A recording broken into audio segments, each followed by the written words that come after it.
There was a very significant Indian population in Burma during the colonial administration.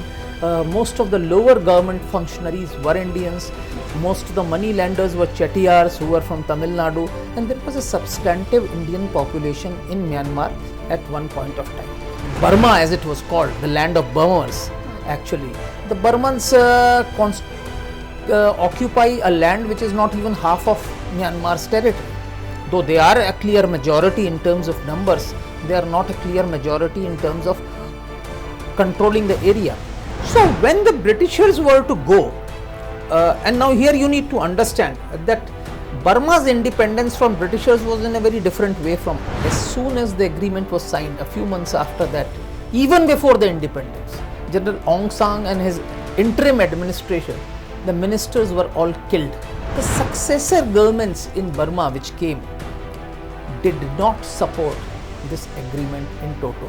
All the members of the Burmese army were actually ethnic minorities, predominantly. There were very few Burmers as such. So there has been a chaotic situation that has existed in Burma for a very long time. There was a time when Communist Party of Burma controlled almost 1/3 of the territory of Burma. They had support from China. Many of the ethnic groups were aligned with them. But the ethnic groups have continued to govern Burma in a very different ways. Namaste. Welcome to another episode of Geopolitics with Captain Alok Bansal. Today we will be discussing about Myanmar, its history, its political turmoil, and what exactly is happening to our neighbor. Thank you, Alok ji, for joining us again today. And I would like to start with the history of Myanmar. Myanmar has a very turbulent history. They got independence just like us in 1947, but they haven't been able to come up with terms with democracy.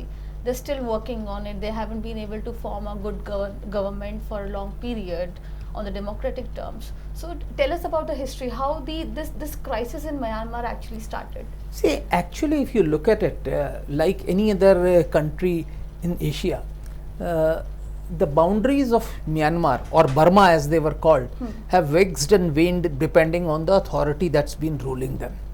So it is primarily the Burma that you see today, or Myanmar that you see today, is nothing but a colonial construct. This is actually the area which was under the colonial powers, and it was for a very long time part of India. Actually the Burma and Sri Lanka both were ruled from New Delhi. It was a province of India itself. Even in those days, unfortunately, there was no overland access to Burma.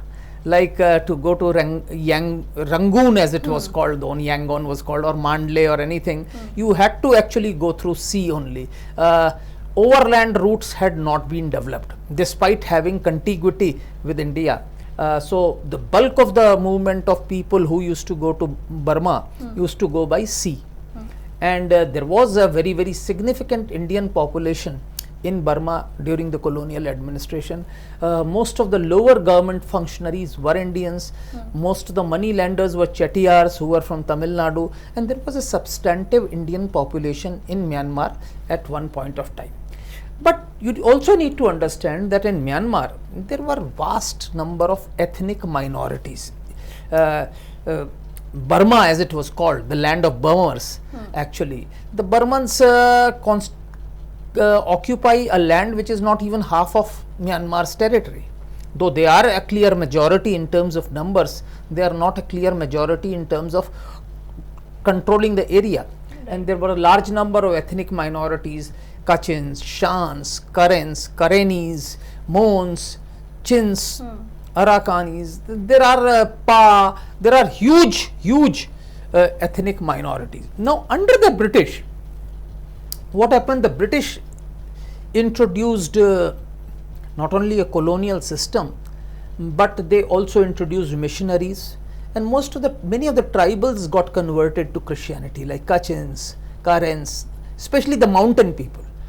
The same ethnicity in many places, people who were living in plains did not convert, but people who were living in mountains got converted because they were isolated communities. So like you'll find Karens who were living in mountains got converted, the Karens who were living in plains did not convert, or things like that. Now this was the situation. Also Britishers had different rules and regulations for different period. The main plains area where the Burmars were in majority, they had certain amount of local government. In Karenni, they had given them lot of independence. Shan state virtually had complete financial autonomy. There was no Kachin state, but Kachin areas have their own issues. So when the Britishers were to go, and now here you need to understand that Burma's independence from Britishers was in a very different way from us. See, because of Gandhiji, we went in for a non-violent movement, and which had its own advantages. We also had Netaji going over to the Japanese and trying to seek access support. And similarly in Burma, General Aung San and his 30 comrades went over to Japan to train under them to go for a military liberation of Burma.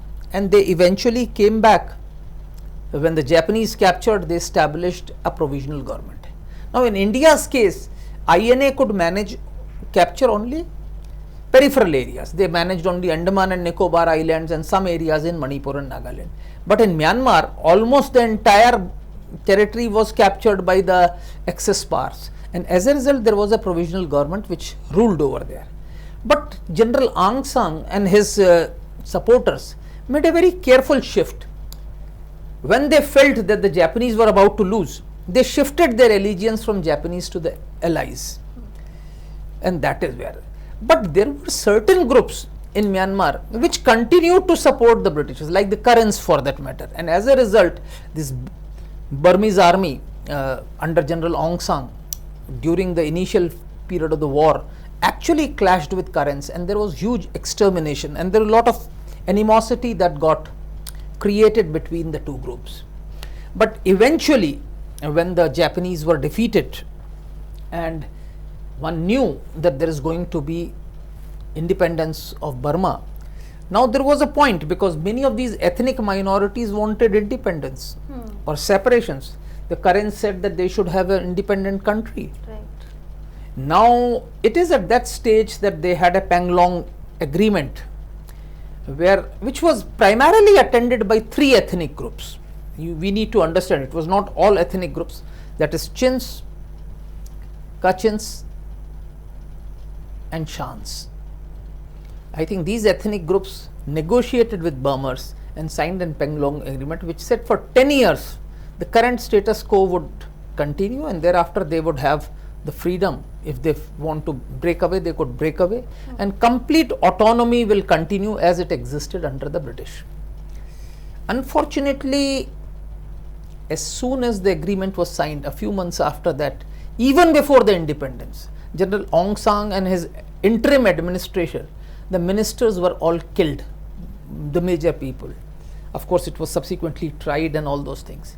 The successor governments in Burma which came did not support this agreement in toto. Although they said that they are abiding by it in letter, but they did not abide by it in spirit. As a result, a federal structure which was needed was not created. Now this has created certain amount of animosity within Myanmar between various ethnic groups. Here we also need to understand that under Britishers, the Burmese army primarily comprised of ethnic minorities. So all the members of the Burmese army were actually ethnic minorities predominantly. There were very few Burmars as such. So as a result, they were a very powerful entity, and they occupied more than half of land. So when the government did not agree with this, and then insurgencies broke out, initially those groups revolted who were not part of this agreement, like Karens, etc., and the other groups kept revolting. And it is at this stage that the ruling political party in Burma also split, the Communist Party of Burma breaking away from it, and then there was a massive communist insurgency. And this is also the time when Chinese communist civil war was going on, and a large number of Kuomintang troops, which were actually got pushed out from Yunnan, came to Burma and stayed there for quite a few years in northeast Burma. They occupied a large tract of land and remained there, from where they were launching attacks in China. So there has been a chaotic situation that has existed in Burma for a very long time. There was a time when Communist Party of Burma controlled almost 1/3 of the territory of Burma. They had support from China. Many of the ethnic groups were aligned with them. Then of course the Communist Party also disintegrated, was eliminated. They had split amongst themselves and it was eliminated. But the ethnic groups have continued to govern Burma in a very, very different ways. When the democracy had returned, they had signed certain peace deals with them, which had brought in some amount of peace. But now with the military takeover, we are again seeing the violence which has exacerbated. Here I must also tell you that Burma has had a very tortured move. In fact, as I said, after General Aung San was killed, there was another prime minister who was removed, and then UNU took over in between, and then UNU's government was in fact brought in General Nevin in between, and then again General Nevin took over the power and removed UNU. And when the military took over, and during this period they ensured that the character of the military was changed from a predominantly a minority dominated armed force. They converted into a Burma dominated armed force, and ethnic minorities were by and large marginalized. Now, consequently, what has happened is that then Nevin's government had opposition, there was an insurgency, then Nevin went, then another military government came, there was in between an election where Aung San Suu Kyi came, she was not allowed, then again there was an election, and now you've seen what happened. We had a functioning democracy in between for a certain number of years till the recent coup took place. And now this coup has now created a situation where you have a national unity government which is led by the democratic forces of NLD, then you have the ethnic minorities, and they are all trying to fight the Myanmar government. And the national unity government, obviously because of their democratic credentials, is getting a lot of support from the democratic forces in the West, and it has put a lot of pressure into the Burmese government. And there are different figures that keep emanating. There are figures which says that Burmese government today controls only 40% of the land territory or things like that, but it is difficult to confirm, say definitively is this the case or it is not the case. Okay, so before I move to what is happening right now in Myanmar, I would really like to know how China plays an important role in everything that is happening in Burma, Myanmar. See, we need to understand that during the communist insurgency, there was a conflict because please understand, from 49 onwards, there has been a big conflict that's been going on between China and Myanmar. Because as I said, during the civil war, Kuomintang generals with huge force moved into Myanmar. They were in Myanmar, they would launch attacks across international borders. During this period, the Communist Party of Burma also revolted. So there was a Communist Party of Burma which was being supported by People's Republic of China. So there was a time when a large chunk of territory in northern Burma or northern Myanmar was being controlled by Communist Party of Burma, which was direct communication or indirect support from China. Of course, after the Communist Party of Burma became defunct and its leadership actually relocated to China and the Communist Party was virtually eliminated in Burma, things have been fairly stable. But what has happened is that in the northern part of Burma, especially in northeastern part, there is a region called Kokang region, where Kokang community, which is actually ethnic Chinese but Burmese national who live. Now Kokangs have been having problem with Myanmar state for a very long period of time, and when the initial insurgency started of the Kokang, the Burmese army actually attacked them using even air force, and in one of those attacks, in fact, they went inside Chinese territory and bombed, which killed Chinese citizens also. Of course, it didn't work out. Nothing much happened except from a verbal warnings from China or things like that.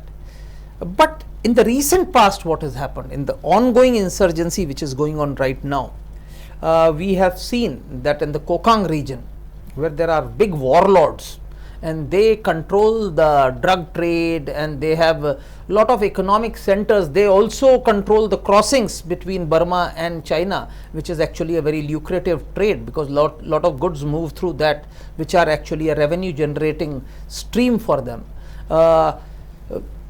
In the ongoing insurgency, the Kokang region's capital fell, and in fact it was here that the 2000 Burmese troops along with 6 brigadier generals surrendered, which was actually a very, very big blot as far as the capabilities of Tatmadaw was concerned, or the Burmese army as it is called was concerned. And that has sent alarm bells ringing, because all said and done, this region which encompasses northern Burma is contiguous to us, it is contiguous to Thailand, it is contiguous to Laos, it is contiguous to China, and this is a region which is actually quite turbulent. This is a region where ethnicities change with few kilometers, the languages change, the culture change, and also it is a region which is densely forested, very rich in natural resources, and as a result you have different groups, various non-state actors operating here. We also need to understand that by and large, when Burma was isolated by the international community under the military regime for usurping the democratic rights of the people and for being an unrepresentative regime, the only opening to the world was China, because China had maintained its relations with Myanmar's government, and they had become overtly dependent on China. And it is, I think, after realizing this dependence on China, it was in 1999 that India opened up to Myanmar in a big way to wean it away completely from China.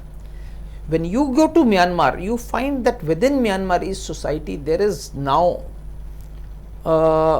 aversion to China. People are apprehensive of Chinese, because Chinese are moved in a big way in Myanmarese cities, and they have acquired properties under phony names, phony registries, etc. So large number of properties and houses, etc. have been picked up by Chinese in Upper Burma, as it is called, northern part of the Myanmar, and that's why the population is not very pro-Chinese. So there is some amount of anger, but we also need to understand that the military regime does not have the support of the Western world, which is not ready to accept. Even within ASEAN, there is a split whether they should support the military regime or back the Democrats who have been ousted from power. And as a result, they have a lot of their interaction with China.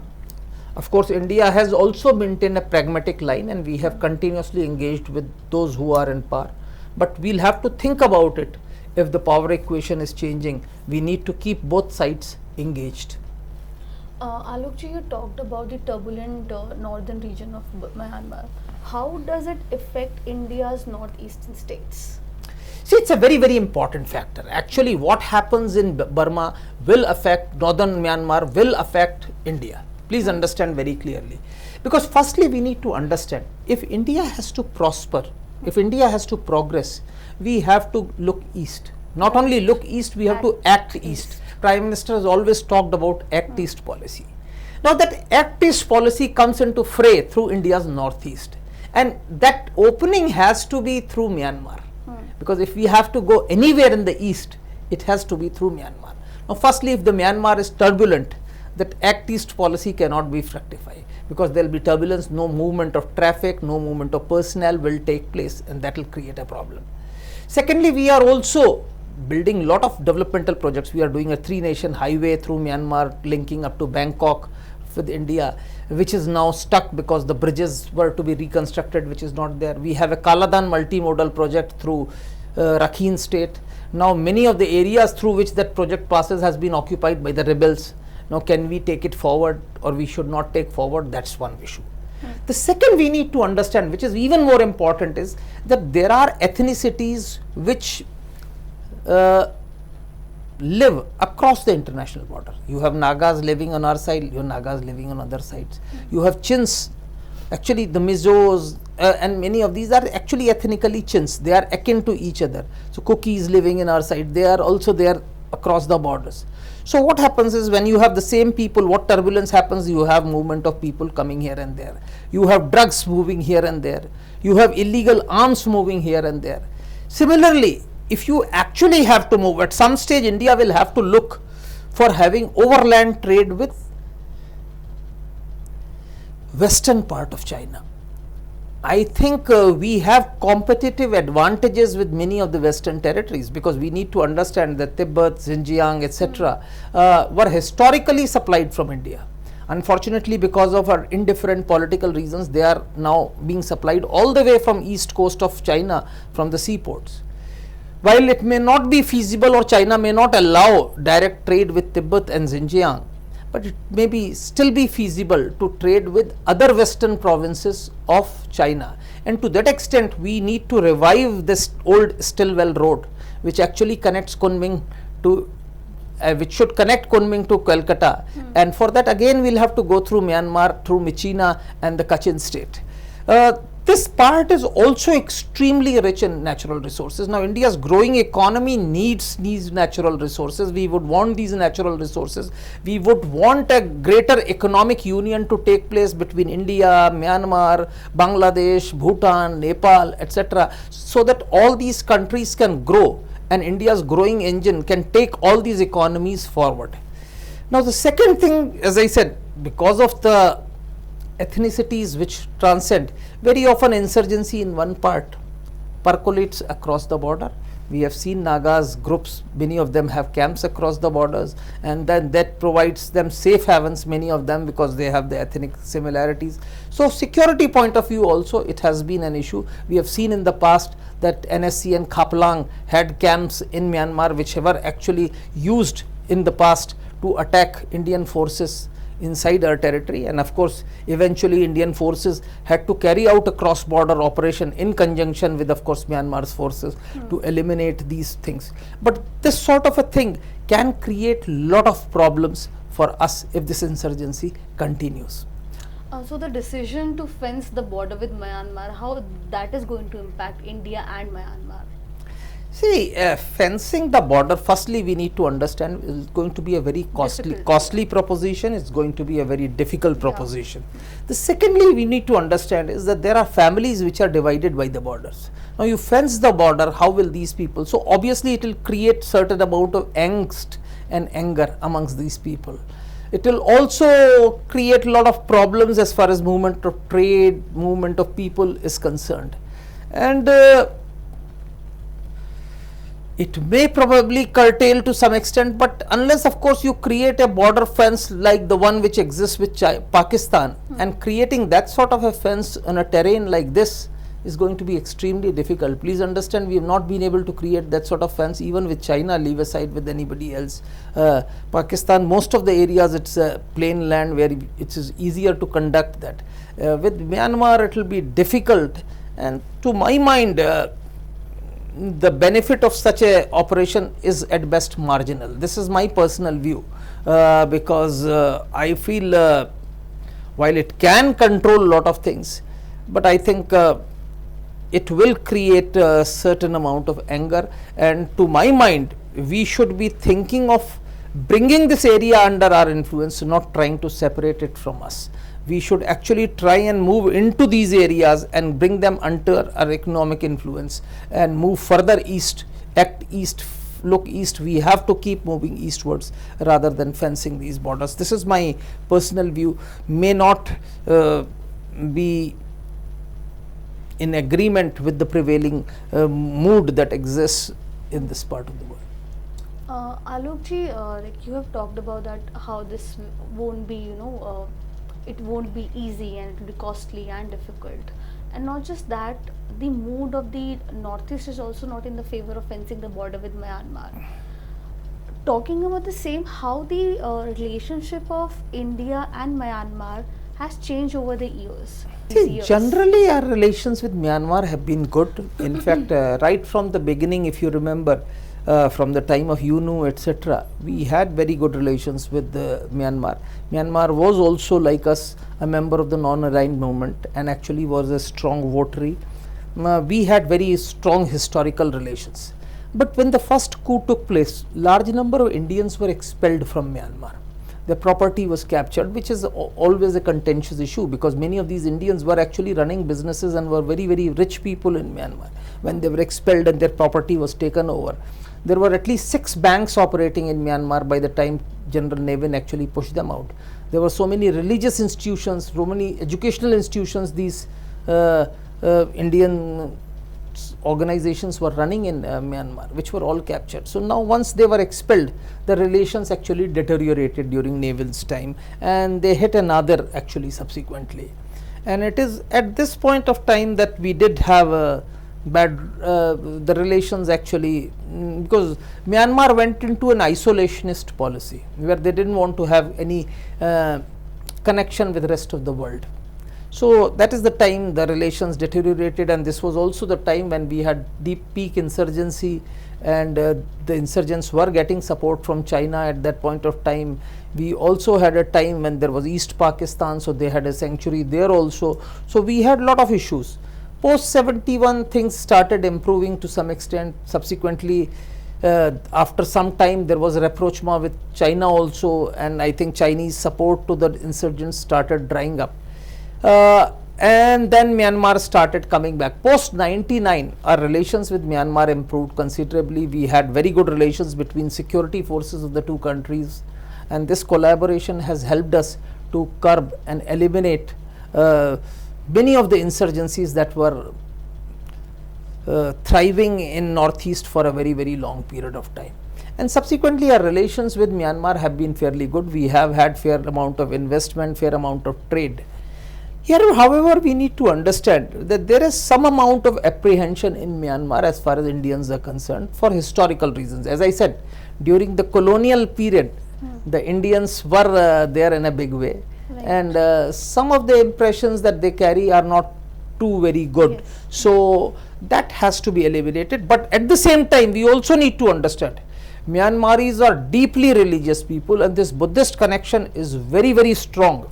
In fact, if Myanmaris can come overland to More or Imphal and fly to Bodh Gaya, you could see a flood of people coming this way, because that will be much cheaper. As of now, our connection with Myanmar is fairly poor.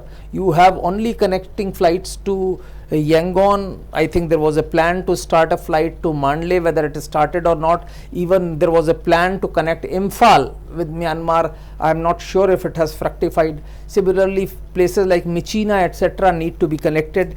Culturally, Myanmar falls within Indian cultural influence. In fact, yoga, Buddhism, we have lot of things which can actually play a major role in Myanmar. Hindi films are not being shown, I think, to a very great extent now. There was a time when Indian films used to be very popular in Myanmar. So we need to push all these things into Myanmar. As of now, our relations with Myanmar are fairly good. Despite the coup, we have not snapped the relations with Myanmari regime. But at the same time, now we have to look how the situation is, because if the opposition is gaining ground, we need to maintain links with them as well. And I think we are trying to do that. We have provided some refuge to some of the people who have migrated from Myanmar in Mizoram and some states. At the same time, when the soldiers have run away and taken shelter, we have provided them also refuge in our territory, and have sent them back to Myanmar whenever their government wanted. So that's been the case. So what is the current situation in Myanmar? The current situation in Myanmar is quite turbulent. Let's be very frank. The current regime does not enjoy popular support, and that is quite evident, because in the elections they lost heavily. NLD had a thumping victory. Let's be very clear, and most observers that observed the elections said that the elections were fairly free and fair. Having said that, in the past what we had realized, this had happened in 99 also, if you remember, what we realized was the Tatmadaw or the Myanmar military was too powerful to be dislodged. Now unfortunately this time there are some differences, and I think those differences stem from technological developments. The social media has made mobilization much more easier, has made it much more difficult for the government to control flow of information. See, when Navin was ruling, Myanmar was completely cut off from the rest of the world. They had managed to completely curtail it, and so as a result they could do whatever they felt like. But now with the social media, there is a large amount of movement against the regime. We have seen demonstrations in major urban centers taking place.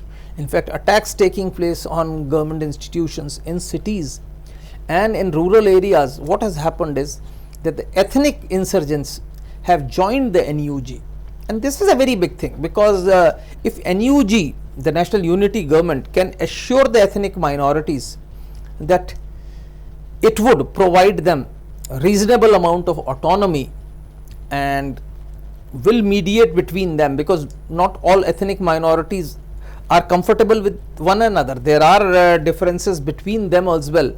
So if they can confirm to them that yes, they'll manage all these things, you will find that NUG can pose a serious threat to the thing.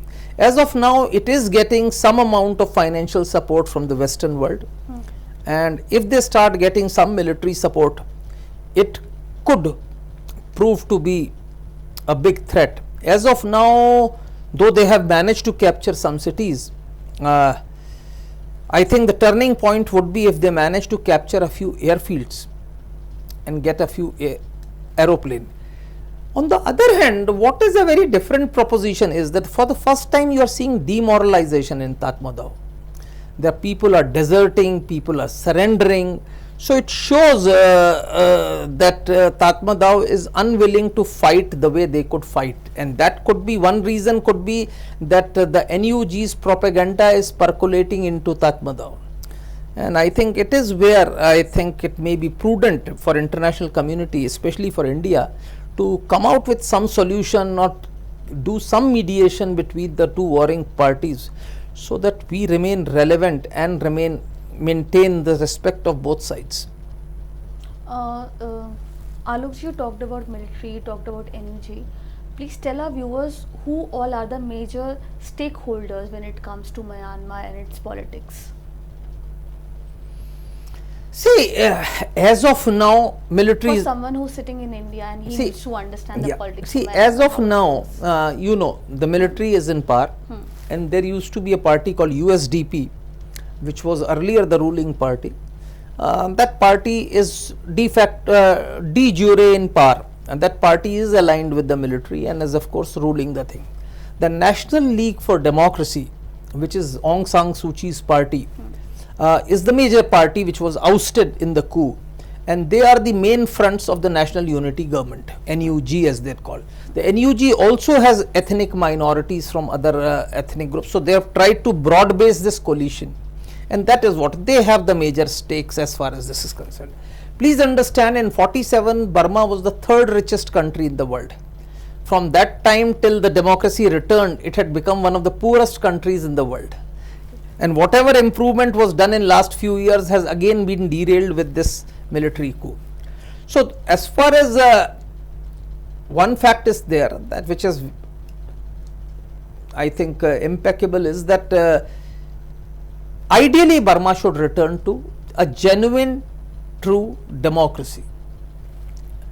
In Burma, the army, like in Pakistan, has assigned to itself the role of preserving the integrity of Burma. They feel that if they are not in power, Burma will disintegrate.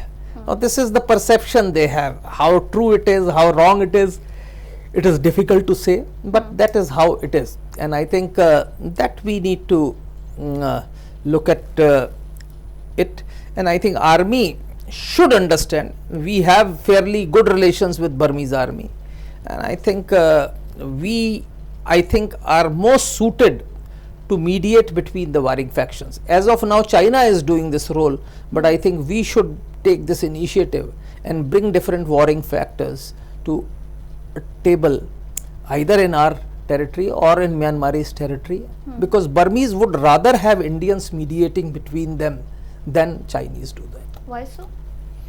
Because as I said, an average Burmese today has suspicions of China. and for various cultural, religious reasons, India is still looked up to. You please understand, you have to go to Burma to realize Sorry. how devout Buddhists they are, and most Burmese, Buddhists at least, have this desire that they should be able to visit India, at least Gaya, once in their lifetime. Now if that can be achieved for them, nothing better is feasible, and that we need to understand how it can be done, and as a result India is better placed.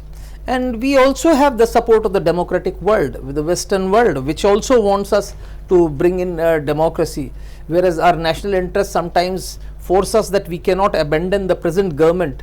If we mediate, we will probably have the support of the West, as well as all the ASEAN countries, which also want a return of democracy in Myanmar. So how does this turmoil in Myanmar really affects the Western world, if it really?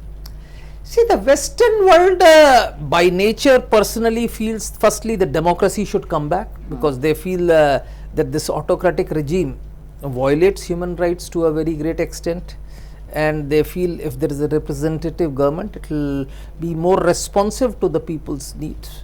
And as I said, Myanmar is an extremely resource rich country, and this sort of a turbulence leads to lot of drug trade from this part of the world, and as a result which affects the whole globe, because lot of drugs are flowing out of this part of the world and is spreading across the globe. I think if we have to control this menace, we have to bring this area under some sort of order, and for that I think it's essential that we have a stable democratic government in Myanmar. Alokji, now that we have talked about India and Myanmar relationship, there is one more issue, and we cannot talk about Myanmar without discussing that issue, that is Rohingyas. So how all this issues actually started and developed in Myanmar, and how this issue reached from Myanmar to India? See, Rohingyas is a very complex issue. If we go back into history, if you realize Emperor Shah Jahan, his second son Shah Shuja was the governor of Bengal, and when this rumor spread that Shah Jahan is ailing and all his sons started heading towards Delhi, Shuja also started from Bengal, and it was his army which was defeated, and he had to return back to Bengal, and he died in this area. His actually people moved into Chittagong hill tracts and those areas, and moved to what is now Rakhine state, Arakan, Yoma, etc. So I think his followers, or even earlier some Arab traders had been coming here, and there was some amount of a small Muslim minority which has lived in this part of the Myanmar for I think centuries. In due course, people from Bengal and other parts have been going, and they were there, and these Rohingyas since they were better educated during colonial period, were the main force as far as working in this area was concerned. And during the Second World War, they were generally aligned with the British, whereas the Burmese, as I said, were initially aligned with Japanese, and then they converted. So as a result, there has been some animosity between them. Now unfortunately, the Burmese believes that these people have come from undivided India. That's what they believe, and they believe that they are Bengalis, they should be actually in this part of the world, and that's how they have been telling them to actually move. What is surprising is that in Myanmar's complex ethnic mosaic, not only the Burmars, but even other ethnic minorities do not consider Rohingyas as Burmese. They consider them as outsiders. This is not the situation with other Burmese Muslims. Like there are Bamar Muslims also who are Burmese Bamars, ethnically Bamars. They are considered as part and parcel of Myanmar. But Rohingyas, for some strange reasons, are considered as outsiders. Now Rohingyas did take part in elections in the initial part, but now there is an attempt to disenfranchise them. Large number of them have been pushed out of Myanmar. Many of them are living in camps in Cox's Bazar. Now what has happened is many of them have moved away from there. There was a time when Saudi Arabia decided to take some of them. They were taken to Saudi Arabia and settled there. Unfortunately, taking somebody from Myanmar to Saudi Arabia is like taking fish out of water, because it's a dense, humid jungles, and you take them to a dry desert. It's shifting them to an locality which is totally out of sync with what they have been born and brought up with. So as a result of it has not really succeeded, and as a result people who are living a miserable life in refugee camps are moving around, and for various reasons people are trying to take them to different parts of the world, and for various reasons many of them have been brought to India and other areas, and they are indulging in various criminal activities because a lot of crime has creeped into it. There are places where people for various political reasons have settled them in various cities, outskirts in India, and it is in these localities that many criminal activities are thriving. It is my belief that Rohingyas must be housed in some refugee camp, ideally in Bangladesh, but for those who have come here, they should be segregated, kept in a designated refugee camp where United Nations Commission for Refugees should see them, provide them support, and then they should eventually be repatriated back to Myanmar, because without that this problem will continue, because these people are homeless and they will move around, and in today's day and age there is some amount of sympathy because they have been pushed out of their home and they have been lot of persecution, lot of them have been attacked, lot of them have been killed, and because of this suffering what has happened is that many jihadi terrorist organizations have made deep inroads amongst Rohingyas, and as a result now we see a lot of terrorists who have managed to infiltrate Rohingya ranks and indoctrinate them to their radical Islamist agenda. So it's become a double-edged sword, and that's why I feel that the governments in Myanmar need to be cognizant of what is to be done with Rohingyas. They need to be rehabilitated and they should be incorporated. On their part, Rohingyas also need to make efforts to integrate themselves with the Burmese society. When I visited the Rohingya camp in Cox's Bazar, I found that most of them were well conversant with Burmese language, and even in the camps they were being taught the Burmese language, which is a very good thing. So it's a problem which has no immediate resolution. The Burmese government needs to take back these Rohingya refugees. Unfortunately, their mum, though they are saying that we'll take back, they have not yet taken them back. They have not created conditions for their return. Fortunately, now NUG has at least made some statements on Rohingyas relocation. So hopefully Rohingyas would get a chance to get back to their land, because wherever they are, such a large refugee community indoctrinated with jihadi ideas, with criminal gangs, is a problem. They have been indulging in criminal acts in Bangladesh, they have been indulging in criminal acts in India. So obviously the locals are agitated against them and they want them out. So obviously the only long-term solution is that they need to go back to Myanmar. For them, for that to happen, they should be at one place centrally located where they should be accounted. Every Rohingya refugee on any foreign country must be enumerated and housed at one designated place, where the United Nations should provide him whatever basic sustenance requirements are there, arrange for their education, health needs, etc., so that as and when conditions improve, they are repatriated back to Myanmar. Is the democracy in Myanmar answer to all these problems? I would not say answer to all those problems, because a democratic regime in the past could not resolve Rohingya problem, because you need to understand that a democratic regime is far more responsive to people's aspirations, and majority in Burma doesn't want Rohingyas back on their territory. But the advantage is that at this point of time the NUG needs the international support and is making statements in support of Rohingyas. Maybe if we can get other ethnic communities also to see the need for accommodating them, and also impress upon Rohingyas that they need to adapt themselves to the local conditions and take steps so that they are accepted by the local community, the Arakan community, the Rakhine states, people in the Rakhine state, I think things could be resolved. In my opinion, for any long-term resolution of the problem, democracy is a must. Democracy is something which cannot be done away with, because I don't think so the current military regime could go the way General Nevin's government had gone and continued to rule for decades.